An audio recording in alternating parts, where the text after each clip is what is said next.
Me voilà en ce dimanche bien décidé à partir en crosse, mais pas tout seul. Alors je décide de suivre Guillaume, ou bien Gilles, ou bien Sébastien, comme un gros crevard. Guillaume a l'air déjà en difficulté, alors je décide de rechercher les deux autres. Là-bas au loin, je les aperçois, je vais donc tenter de les suivre.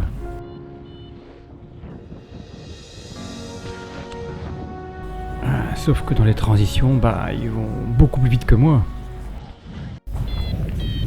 Bon, finalement, je décide de couper en diagonale et je retrouve l'ami Sébastien.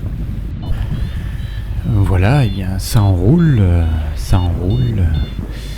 Du thermique plus ou moins costaud, comme on peut l'entendre sur le Vario.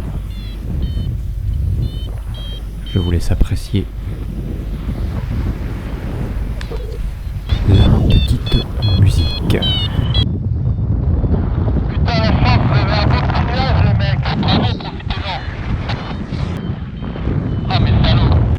Je vais profiter de ce thermique et me mettre au régulateur pour vous expliquer pourquoi je décide de suivre d'autres pilotes.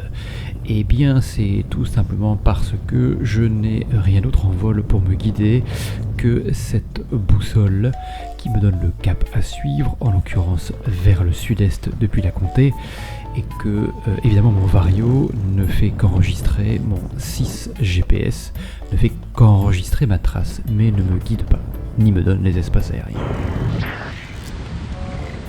Ah, ça va à droite.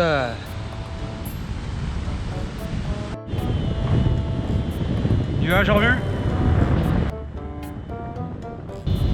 À ce stade, j'ai définitivement perdu les copains, je les ai vus très bas au préalable. Je décide donc de poursuivre ma route seul vers le cap qui m'était donné. Je savais plus ou moins où je pouvais aller.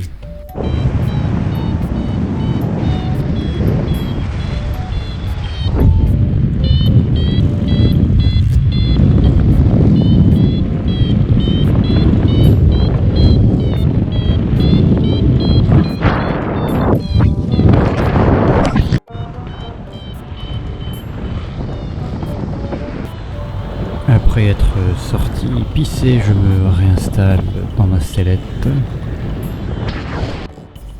Je ne suis plus très haut, je suis seul. Je poursuis encore un petit peu ma route en me disant qu'il serait peut-être temps d'aller poser maintenant, ne sachant pas dans quelle direction exactement je pouvais voler. Je décide d'aller vers cette ancienne tour de contrôle, qui me semble intéressante à voir.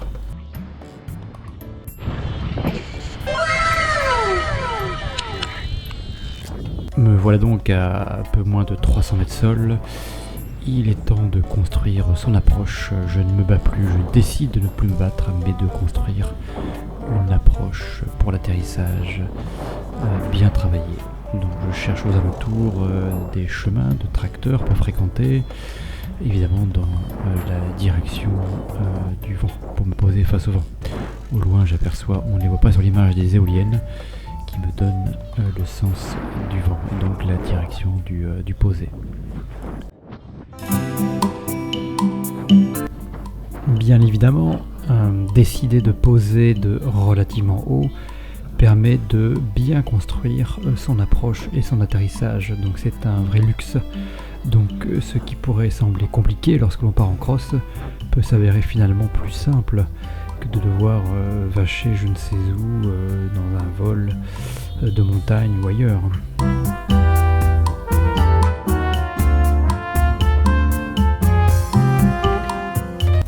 Dans l'approche finale, je me décale par rapport à cette rangée d'arbres pour ne pas être sous le vent. Ça y est, je suis maintenant bien au vent du chemin dans la bonne direction que j'aligne.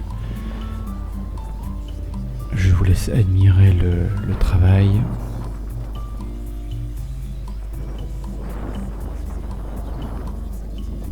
Non, je ne vais pas poser dans la culture. Et voilà, en douceur.